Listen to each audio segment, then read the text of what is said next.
Bom, vou terminar de leitura do Next Dimension. Eu sei que eu já comentei tudo no podcast, mas eu não li o capítulo por cima. Episódio não. Capítulo 118, Sensei Next Dimension, o último dos Moicanos. A poleira chegando com seus cavalos, que a gente sabe que vão ser os espíritos, tal. A biga dele é bonita, tá? No templo, chegou a turma ali. Os anjos da comitiva do grande Apolo retornam à sua forma original. Essa ideia é bem ruim. Essa ideia ela é ruim tal qual as muitas. Tipo assim, tá no tema do Kurumada, né? O Kurumada teve a ideia da égua, né? Do Gestalt, o Deathtoll Bolinha, né? Essa aqui é outra que tá nesse balaio de ideias de que de repente a Toei, quando for animar, não precisa levar né, ao pé da letra. Dá para fazer de uma forma um pouco diferente isso aqui, né? E é isso aí. O cavalo virar o homem. Três anjos aqui, né? Você vê que todos eles têm asinhas, né? Isso é legal. As armaduras, elas são. Elas são rigorosamente iguais? Não. Não, acho que elas são iguais, né? Elas são rigorosamente iguais. Que coisa? Por que elas são todas iguais? Ok. Deus do céu desceu da sua biga com sua armadura maravilhosa. Um boneco disso aqui vai ficar bem legal. Os três carinhas que também tem. Embora o rosto seja diferente, ele tem os cabelos bem parecidos, né? Fala Julian Araújo. Live, é isso mesmo, vamos. Hoje tem live. Terminar do COTS. Preciso terminar o COTS ainda. São iguais sim, salve Bruno. Apesar de ser bem óbvio, eu gostei muito do final que dá margem para encerrar ou também criar algo novo. A gente comentou bastante, mas deixa eu ler aqui que aí eu leio todos os comentários. O Apolo puto. A área também já tá aqui, ó. Tremendo. Falou que a punição é muito leve. Atena do nada, sim, meu irmão. Do nada é irmão dele, né? Que sempre foi uma parada que eu achei, vamos dizer assim, achei abrupto demais o filme do Abel, quando Abel vem e a Saori já reconhece ele como irmão, mas mesmo naquele filme tem uma certa hesitação, um momento de hesitação entre os dois. E como tudo aquilo não passou de um teatro da Saori, ela logo de cara meio que aceitar que ele é irmão dela, você percebe que logo ali ela já começou a encenar, vamos dizer assim, né? E aqui é a primeira vez que ela encontra o Apollo e ela já logo de cara assim, meu irmão. Mas de novo, é o tipo de coisa que a Toei quando for fazer, por exemplo, ela pode adaptar um pouco parecido com o que ela fez com o Abel, né? O Apollo chega, rola uma hesitação e a Saori meio que, ok, meu irmão, rola uma coisa assim, tá ligado? Mas de novo, é o tipo de coisa que a Toei dá pra fazer, dá pra arrumar. Aí botou a punição dele. Ela vai ser uma serva do céu por um período de 3.000 anos. Imagina 3.000 anos sem Atena. Como é que estaria a Terra? Muito interessante esse negócio, pensar nisso. O santuário vai ser todo incinerado e todo mundo vai ser exterminado. Essa é a punição. Os Cavaleiros de Bronze ficaram chocados. Saori falou pra esperar. Não aceitou. O cara tá brabo. Certíssimo. O grande tamanho do pecado que ela cometeu. Qual que é esse pecado que ela cometeu? Se Zeus, o soberano do céu, a punição não seria diferente. Bom, ele tá assumindo, né? A gente sabe muito bem que Zeus passa pano pra Atena, né? Toda a superfície própria da Terra serão destruídas. E essa é a opinião do Apolo, né? Não é a voz dos Zeus. Ele concluindo pro Zeus, o que eu acho bem legal, na verdade. Talvez isso não seja bom. Por muito tempo os deuses vêm mimando demais os humanos. De novo, a posição do Apolo. É por isso que os humanos se tornaram tão arrogantes e acabaram sujando a Terra. Uma opinião do Apolo também, que é a opinião do Hades, a opinião do Poseidon, né? Seria melhor para os humanos e para a Terra que tudo voltasse a ser nada de uma vez. O Apolo sendo um deus, né? E aí aparece o Seiya? Caraca, mas é isso? O grande pecado que você mesma cometeu. Ele não menciona o pecado que ela cometeu, ele só fala da humanidade, da coisa da arrogante e tal. Eu achei que ele podia ter falado, né, ou talvez ainda vá falar, de repente ela, por motivos pessoais, né, por causa de um humano, ela quase destruiu o outro mundo, mas ele nem botou isso na conta. De novo, a Toei pode arrumar isso pra gente. Saia do meu caminho, aparece o Seiya, né? Como é que ele chegou aqui? Enfim, a gente já desembarcou desse barco há muito tempo, né?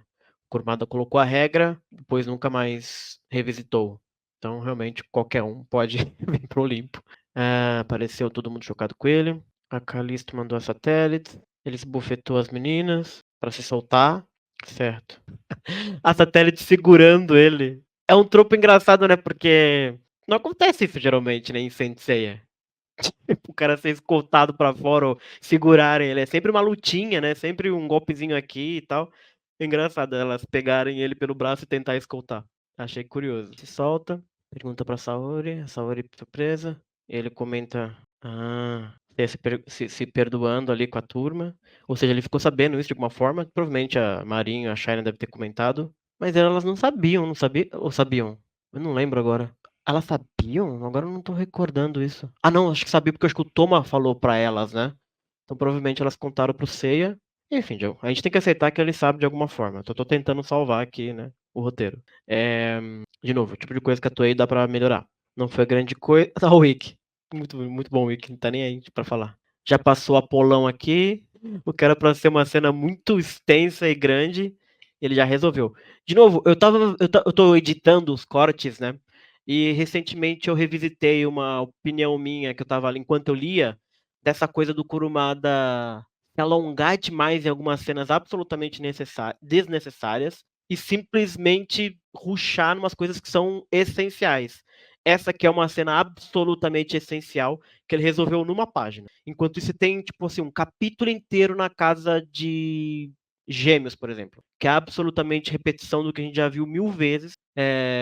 Você tem uma luta inteira do Shiryu Kudoku, por exemplo, que é absolutamente desnecessária, vamos dizer assim. Mas é claro que isso entra naquela coisa da produção do Next Dimension, que ela é totalmente desbalanceada, né? Ele precisava ocupar um capítulo inteiro, um filler inteiro de luta desnecessária, porque ele precisava entregar um capítulo da semana. E aqui ele precisava encerrar naquele capítulo. Então, esse desbalanceamento é um pouco complexo. De novo, uma boa adaptação animada consegue pegar essas pontinhas e tornar diminuir o que não precisava de tanta barriga, alongar o que de repente ficou muito solto. Que essa é uma cena, por exemplo, muito boa para você, boa que eu digo assim, boa de trabalhar numa adaptação, né? Mas no mangá realmente ela fica bem devendo. E aí já aparece o Apollo, né? O cara, você é Apollo, o Seiya simplesmente tirou do cu dele, mas a gente aceita, né? Porque é o estilo de escrita do Kurumada, né? Mas ninguém falou pra ele que ele é o Apollo. Como é que ele sabe que é o Apollo? Como é que ele sabe que é a Artemis? Ele não deveria saber nada, né? No fundo das contas. Mas para o bem desenvolver deste capítulo, é importante que um reconheça o outro. Então a gente aceita. Você tá bem bonito aqui, inclusive. Eu ouso dizer que não foi o mestre do pincel extremo que o desenhou. Ousaria dizer. E aí você se ajoelha, não me importa o que fizer com a minha vida. É muito ruim essa cena, cara. É muito ruim essa cena. Até os caras ficaram chocados, não foi só a gente. Até Yoga e seus amigos ficaram chocados. Tem alguma. Tá, Ah, entendi. Ele escutou a punição do lado de fora. Não, ele nem escutou, cara. Porque não foi que ele. A gente vai ter que assumir que ele escutou, mas o mangá não fez essa conexão.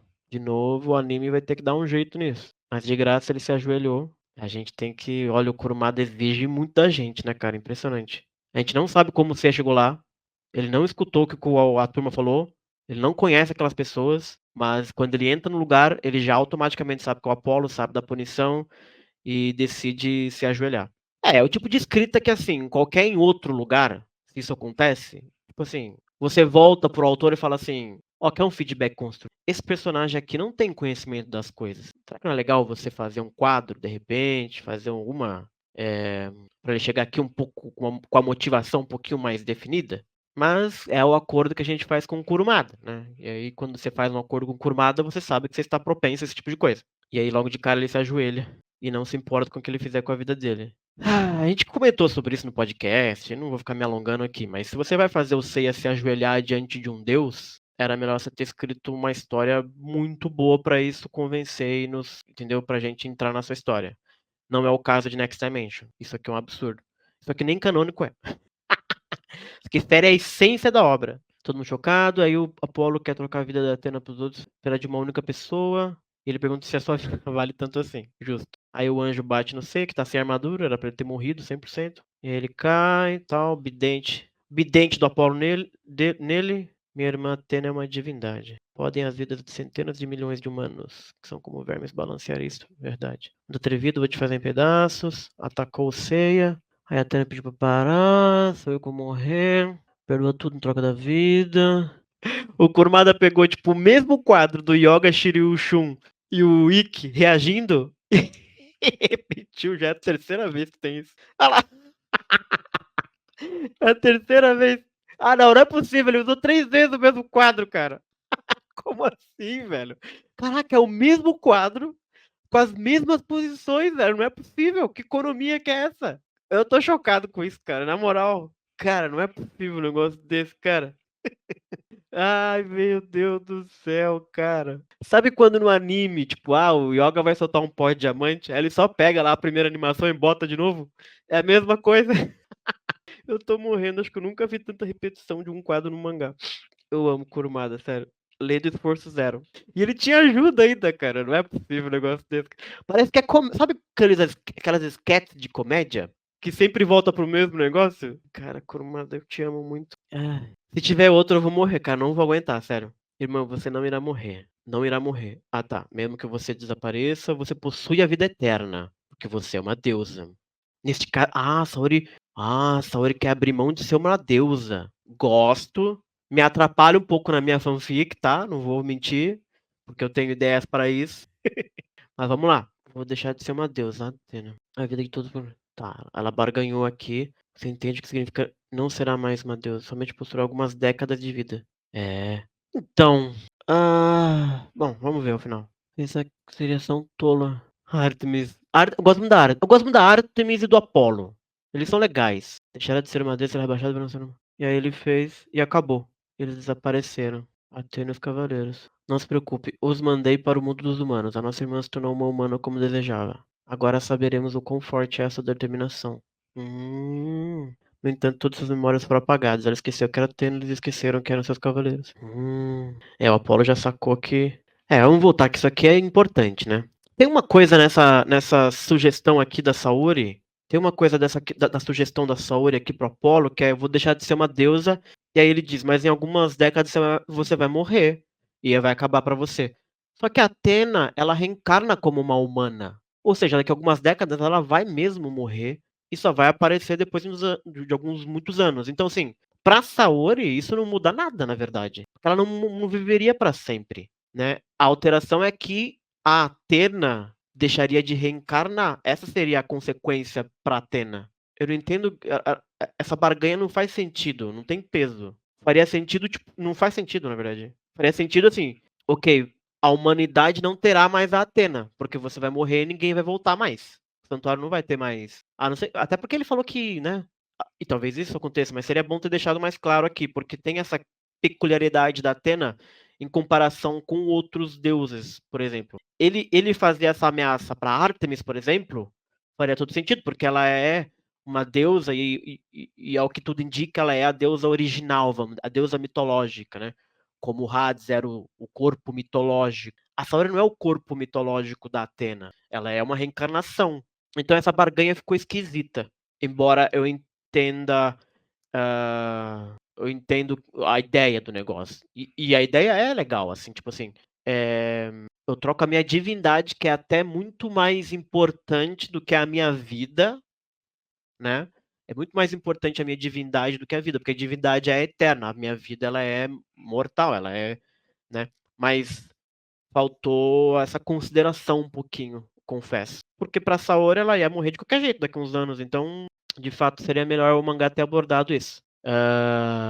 Enfim, é uma daquelas resoluções apressadas e confusas que o Next Dimension apresentou durante todo os seus 18 anos, né? Então não surpreende, mas eu acho é o final, né, cara? E é o momento final, como é que chama? É o clímax, né? Da história. Então, eu acho que o Kurumada podia ter. De novo, é uma fala, cara. Não é que você precisa fazer uma novela. É uma fala. De repente, a tradução pode estar errada também. Eu sempre entro nessa possibilidade. Mas, de novo, é uma solução simples, sabe? De repente. Mas foi isso que ele fez. E ele faz o seguinte, né? Eles desapareceram, Atena e os Cavaleiros de Bronze. Então, ele devolveu todo mundo pra. Ele chegou puto da cara.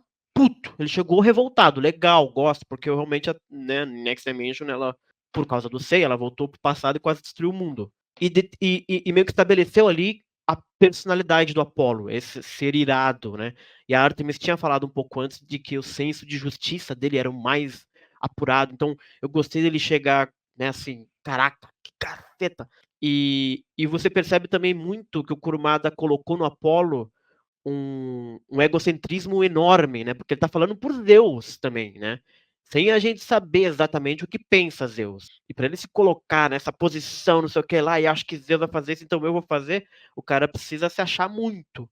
E a personalidade explora isso, né? Só que ele chega muito nessa energia, e aí eu senti que a pena que ele aplicou foi muito mais branda do que a energia que ele chegou. Ele chegou com um cavalo pegando fogo, gritando, e de repente só retornou eles pra. E apagou a memória, sabe? Tipo, a punição final não combina com a energia inicial do Apollo. É, embora eu goste da punição final no sentido de que, enfim, é legal essa história. É legal assim, é triste, mas interessante você tirar a memória de todo mundo e tal. É, mas ele chegou com muita energia para uma punição que é triste, mas é muito melhor do que, né, obliterar eles e transformá-los em pó de estrelas, né? Então acho que tem essa disparidade aí que se a Toei quiser melhorar, vamos dizer assim, vai ter que tirar um pouco da energia dele inicial. E aí eu não gosto tanto. De repente bota uma luta aqui, claro, em vez do Seiya se ajoelhar, por exemplo, criar aquela coisa toda, podia rolar realmente uma pancadaria geral aqui, e aí, sei lá, se o Apollo tem algo de clemência dentro dele, isso gera um pensamento nele que meio que faz com que ele mude de ideia, vamos dizer assim, né? Ele ainda oferece uma punição forte, mas não tão ensandecida como quando ele chega, né? De novo, uma boa adaptação dá pra brincar com isso, assim. Aí temos a Hecate olhando para a lua e perguntando ao Cronos se as coisas vão ficar bem, e o Cronos caladinho, né? Atena foi rebaixada a um ser humano, os cavaleiros também perderam suas memórias. Então, isso aqui precisa, porque assim, a Atena foi rebaixada a um ser humano. Isso não é novo. Ela sempre foi um ser humano. Esse é o ponto da Atena, inclusive. Esse é o tipo de coisa, por exemplo, esse é o tipo de história que seria muito interessante ler da Atena mitológica. Por que que a Atena mitológica meio que decidiu, vamos dizer assim, abandonar o Olimpo para ficar renascendo humana? Porque isso é um rebaixamento para você ser humano. E acho que já tiveram deuses que já confrontaram a Atena com isso, inclusive, né? Então, realmente, essa argumentação aqui, ela fica um pouco fraca por causa disso. Não tá me chocando enquanto fã, a Atena virou um ser humano, porque ela sempre foi um ser humano. Inclusive, o arco da Saori é justamente porque ela é um ser humano, uma mortal, uma garota mimada, etc. E o caminhar dela até a divindade. Esse é o grande lance do negócio. Então, é claro que você vai apagar a memória, vai fazer ela esquecer que ela é uma Atena, você vai voltá-la para aquele momento inicial, de repente, em que ela é uma pobre mortal. Mas não é um choque assim, né? De novo, pode ser a tradução. Aí eu tô elocubrando em cima de algo errado, né? E a te comentando aqui, se o grande Cronos não tivesse deixado ir para o passado, nada disso teria acontecido. E que ele fez muitas travessuras. E que só a Hecate ganhou alguma coisa com isso, porque ela ficou mais jovem com o cabelo de Atena. E aí um corvo. Ela se transformou num corvo, de repente? Pode ter sido, né? Legal. Isso aqui tem coisa, tá? É uma ponta solta muito interessante. Aqui a motivação da Hecate, a motivação do Cronos. Vai dar pano pra manga isso aqui. E fomos para o epílogo. Então toda a parte ali terminou. Bom, comentei já tudo que eu comentei. É, um bom adaptador consegue fazer as pontes e vamos torcer para que exista. Se tiver, se não tiver também, não vai ter. Estamos na Grécia, o Shun tá com um monte de flor aqui, com burrico, e a Saurinha bem bonitinha aqui com seu vestidinho nas ruínas do santuário. Ali tem um arco, inclusive, um arco do triunfo, bem parecido com aquele da saga de Hades, inclusive. Mas arco do triunfo deve ter vários, né? Na Grécia também. Não sei, posso estar falando baixo, mas eu diria que sim. Ela pediu as flores para o desconhecido, que é o Shun. Pediu um buquê, deu para ela, não sei o que lá. E aí olhou para a parede, que palavras são aquelas gravadas na parede. E aí ele fala que chegou recentemente no lugar. Parece que foram gravadas sem que ninguém percebesse. Cidade de viagens. Esse local me traz um sentimento de nostalgia. Toda essa coisa meio etérea, né, desse epílogo. Por exemplo, teoricamente eles estão andando nas ruínas da casa de Sagitário, né? Que seria bem no alto da montanha, porque é lá que está o testamento, né? É assim como eu entendo, pelo menos. A não ser que A não ser, e pode ser também que os poderes do Deus meio que embaralhou a geografia um pouco do santuário, tudo bem também, não me não me agride essa relocação do testamento de Aiorus, por exemplo, tá tudo certo. Até porque a impressão que me dá esse tipo de conversa, por exemplo, esse tipo de coisa me soa muito mundo dos sonhos, sabe, uma realidade criada só para eles também, sabe. Então eu fico me perguntando, assim, se às vezes nem é uma o Apollo falou que mandou eles de volta, mas na verdade eles estão vivendo no mundo de sonhos, assim, sabe, uma coisa assim? Não me surpreenderia. E aí desejou boa viagem, foi embora, o chum tá bem bonito aqui, o desenho tá bem legal. Boa Kurumada e seus amigos. E ela tá indo embora e vem o Seiyazinho lá, bela imagem. Esse epílogo aqui é lindo, pura lindura. E é curioso porque essa coisa, né, que a gente às vezes comenta assim do desenvolvimento do mangá, da composição do mangá, como é que você conta uma cena, como é que você conta uma história. Aqui no epílogo, o Kurumada está dando exatamente aquilo que eu gostaria que ele tivesse dado nos outros capítulos, né? Uma composição, uma elegância, conta a história, você conta histórias às vezes com o vazio, você conta histórias às vezes no silêncio, numa direção diferente, num ângulo de câmera diferente, com a perspectiva mais forçada. Então, assim, aqui nesse epílogo ele está aplicando algumas técnicas narrativas de mangá que ele não faz geralmente, né? Que é bom para o epílogo, mas ele poderia ter feito isso mais vezes, né? Isso que é o que eu acho às vezes. Porque aqui essa cena do epílogo ela é bem natural, as coisas vão acontecendo, não é aquela coisa tipo, pá, Ceia, apareceu Ceia. Não, olha só, ele dá tchau pro negócio, aí ela vê o Ceia vindo, entendeu? Umas pétalas caindo, você já percebe e te convida o quadro a trazer uma melancolia, entendeu? Então, quando ele faz isso, e de novo, a impressão que eu tenho é que ele teve ajuda nesse epílogo, para justamente cadenciar um pouco o pincel extremo dele, né? Segura o pincel, Kurumada. Vamos calmo. Guarda para a hora certa, né? E aí, olha que cena bonita. O Seiya vem vindo, sabe? Eles se cruzam. Pô, isso aqui é arte, velho. Entendeu? E olha só, 3 quadros. Cara, uma página inteira sem fala, só de cortes de câmera, entendeu? E o Kurumada faz isso. Todo quadro é um ah! Todo quadro é um balão na sua cara. Pá, não sei o que lá. E aqui, não, calma, cara, vamos fazer aqui, ó. Ele gastou uma página inteira só para compor a coisa, entendeu? Olha que bonito que fica, ficou lindo. E aí ela chora, e aí o Chapeuzinho aparece ali no negócio do Aioros, né? Aos jovens que aqui chegarem, deixa a Atena em suas mãos, aquela história toda lá. E aí ele agradeceu todo mundo e acabou. É o fim. É. Esse epílogo ele é muito bonito. Ele é muito, muito bonito mesmo. Tá de parabéns, Kurumada. E seus. Aqui, ó, a turma aqui, ó. Misaki Nakagaki, a turma Shinichi Takagi, Takashi Maeda, Kori, Shori Teshirogi, Tsuna Kansuda, o editor dele, Yoshikuni, editor. Estudante de cursinho, é uma galera que estuda com ele, Anusaka Hidekazu, Tokyo Matsuoka. Então a turma aí que ajudou ele. E acabou o Next Dimension, nesse bonito epílogo. E para um epílogo tão bonito, ele merecia um prólogo com essa mesma elegância. Eu gosto, o meu Senseiya favorito é esse Senseiya. É uma questão de gosto também. Esse epílogo traduz bem o que eu gosto em Senseiya, que é um pouco do que a Timaki coloca também na maneira que ela compõe o mangá, na maneira como ela dirige. É um pouco como o Shigeaki Yamauchi dirigia os episódios, os filmes que ele dirigiu. Essa coisa mais melancólica, elegante, sabe, com uma composição assim, não é a nossa, entendeu? A sétima arte, embora seja. Mas não é assim, sabe, só novelão, aqueles close de cara toda hora, close. Igual eu comentei antes do epílogo, não comentei que o Kurumada usou 15 vezes o mesmo quadro, né, sem qualquer diferenciação entre eles. É isso que eu falo às vezes, sabe? Então eu acho que Sensei é muito mais forte e poderia ser muito mais isso. E o que mais me atrai, o que eu mais gosto, é quando o Sensei conta histórias com esse estilo, assim, desse epílogo. Assim. Então, aí acabou o Next Dimension.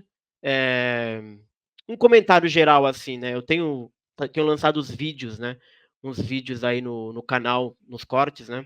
Eu gosto muito do começo do Next Dimension, quando começa lá em 2006, sei lá eu, os primeiros capítulos.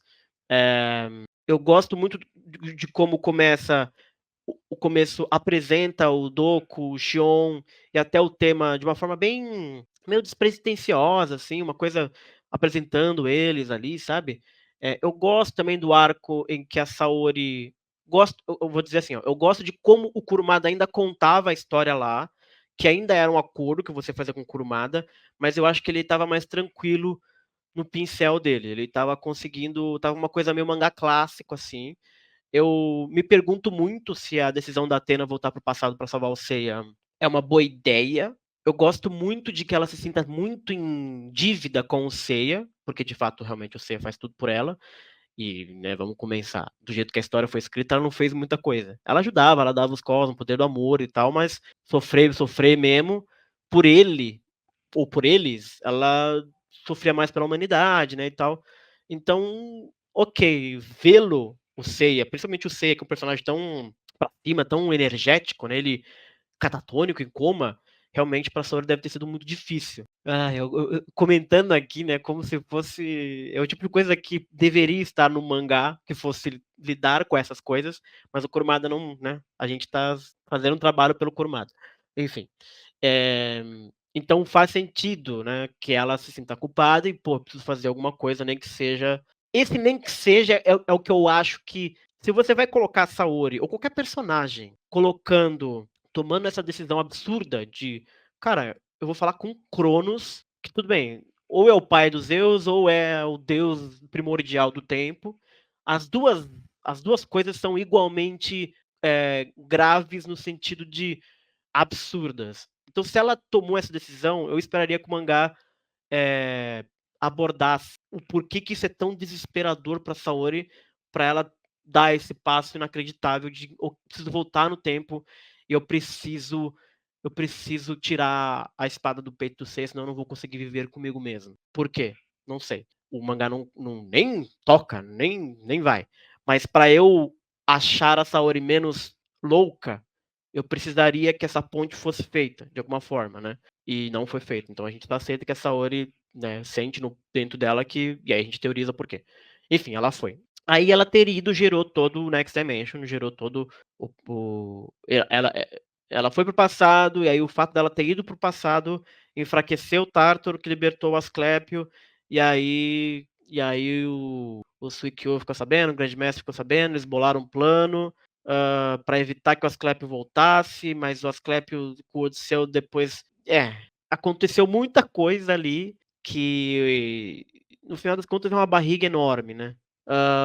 Muitos momentos muitas ideias legais, muitas barrigas, muitas cenas desnecessárias, um certo desânimo, talvez, eu não vou ser desânimo, mas a narrativa do Kurumada piora a partir do momento que eles começam a subir as 12 casas, comparado com o começo, na minha humilde opinião. Tanto a narrativa dele fica mais preguiçosa, e o traço dele piora, a colorização do mangá também acho que fica pior. E aí, durante o mangá, ele tem alguns momentos, assim, flashes de coisas muito interessantes, mas também tem muitos momentos decepcionantes, em que ele coloca algo muito legal e de repente ele soluciona de uma maneira hã, muito frustrante mesmo. E termina aqui com essa punição divina, que é uma punição divina que a gente já tinha visto no Prólogo do Céu. Então também não é chocante, porque a gente já viu, mas o epílogo pelo menos é muito bonito. Então acabou o Next Dimension aqui pra mim também. Nós vamos fazer no podcast, tá? Mais pra frente, claro, né, que a gente tem muita coisa pra fazer. Fazer o que a gente tem feito com os outros mangás, pega um volume, aí lê aquele volume, analisa o volume, faz uma análise um pouco mais profunda, né. Hã, então vai ficar mais pra frente, então a gente vai revisitar o Next Dimension, claro. Eh, e é isso. E, de toda forma, é bacana que o Kurumada tenha conseguido finalizar essa obra dele, né. Se a gente for parar pra pensar, lá em 90 ele terminou o clássico e em 2024 ele terminou o Next Dimension, né. E, embora seja um daqueles finais que é aberto, né, eu acho que esse é um final muito mais aberto do que o final da saga de Hades, por exemplo. A saga de Hades ela é um final, né, ela acaba, claro que poderia continuar como continuou, mas acabava ali com uma mensagem de amor, uma mensagem com 5, assim, então era um final mesmo. Esse aqui, mesmo se o Apolo tivesse apagado nossa memória e a gente tivesse lido isso, você ficaria assim: isso não vai ficar assim", né. Então tem um jeitão de continuação aqui também. E vamos ver o que o Pincel Ardente vai nos oferecer para o futuro. E muita saúde ao Kurumada e parabéns ao Kurumada por ter terminado seu mangá. E é isso, gente. Deixa eu dar uma lida aqui nos comentários que a turma deixou. Bastante comentário, assim que é bom. Deixa eu ver. Shun virou Álvaro das Camélias. Álvaro, porque Álvaro. Dos 12 deuses olimpianos, apenas Apolo e Ártemis são irmãos da Saori? Sim, claro que com o Ares, mas creio que Ares não tem tanto carinho pela deusa como os dois. Alguém mais? Eu não lembro da árvore genealógica dos Zeus, não. Mas deve ter uma galera, né? Porque ele comia todo mundo. Por que os deuses são tão indiferentes aos humanos, sendo que eles já foram humanos num passado longínquo, com o despertar da suprema virtude ou vontade seu? Não me engano, assim que se diz o assim. De novo, essa é uma teoria do hipermito, né? Que é uma teoria interessante, mas a gente não sabe se é verdade também, né? Nunca tivemos uma história assim para contar a origem dos deuses e tal. Mas uma das teorias é de que eles foram humanos um dia, mas essa é uma pesquisa da Fundação Kidd, de repente estava errada. O pecado da Saori foi posto no último capítulo pela Armin, também se me lembro bem. Lá ela fala não, esse foi, né, mas o Apollo meio que poderia ter reforçado, né, para o bem de uma boa narrativa. Se desse pra mandar foto, mandaria foto da minha gata que se chama Saori.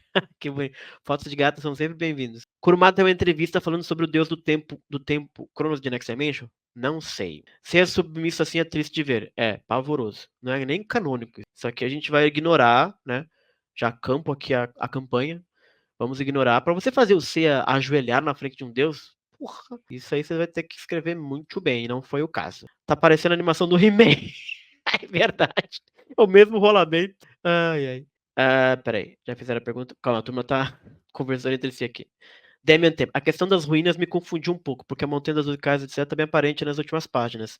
Então, mas como eu disse, de repente, nada impede que os deuses meio que embaralharam um pouco. Quando no filme Progo do Céu, quando a Artemis rola a punição do santuário, ela meio que reduz a um deserto, e aí você vê umas formas estranhas. Então, não me seria absurdo que o Apollo fosse capaz de embaralhar um pouco. Isso pra mim não é um problema. Jefferson Santos, isso que me chateia no Kurumada. Quando ele quer, ele se esforça em entregar coisas lindas como esse epílogo, porque não consegue pelo menos ser mais ou menos nessa linha. Então, eu não acho que esse epílogo foi composto pelo Kurumada. Porque se foi, realmente, porque aí eu vou pedir ajuda de vocês, principalmente quem conhece o Kurumada e outras obras. Ele tem momentos com esse tipo de composição, eu não lembro disso no mangá clássico, por exemplo. E não é um julgamento de bom e ruim, é só de estilo. O estilo do epílogo não me parece o estilo do Kurumada, entendeu? É isso que eu tô falando. Mas de repente ele fez isso também em outros momentos. Eu não me recordo de coração. Certeza que eu não vi no Next Dimension em momento nenhum. Isso eu posso dizer com certeza porque eu acabei de ler. Agora, tentando pegar de memória no mangá clássico, por exemplo, não me recordo de um momento de uma composição assim, né? Tem um momento, de novo, não é uma questão de bom nem de ruim, é de estilo, é lateral. O Kurumada tem momentos muito bons, muito bonitos, muito elegantes, dentro do estilo dele. Esse não é o estilo dele. Eu gosto mais deste estilo. Espero que fique claro. Diego Mota. Reconheço você, hein, Diego Mota. Ele só destrói os cavaleiros de bronze a inúteis, que ficam caídos correndo para lugar nenhum. Os heróis passam a ser menos figurantes a nível Jabu e amigos. Não, e assim, ele ter usado exatamente o mesmo quadro, a mesma tripinha, num capítulo, é um negócio assim, hein? No último capítulo ainda. Porque assim, geralmente, né, em últimos capítulos, seja de mangá, seja de livro, seja de série, de anime, é onde você coloca, né, todos os seus pá! E aí você repetir quadro é um bagulho meio, sei lá. Hermes e Hefesto tem algumas versões, Afrodite também, dos 12 Olimpianos, mas esses não chegaram a aparecer na franquia, que eu me lembro. Mas Afrodite não é filha do Urano? É, né? Acho que ele não é filha de Zeus, não. Não lembro. O Hefesto é filha da Hera, né? Não tem esse negócio? Diego Mota. Pelo que parece ter muita mão do Kori Shiori com a base de ideia dele desde o clássico. Sim, também acho.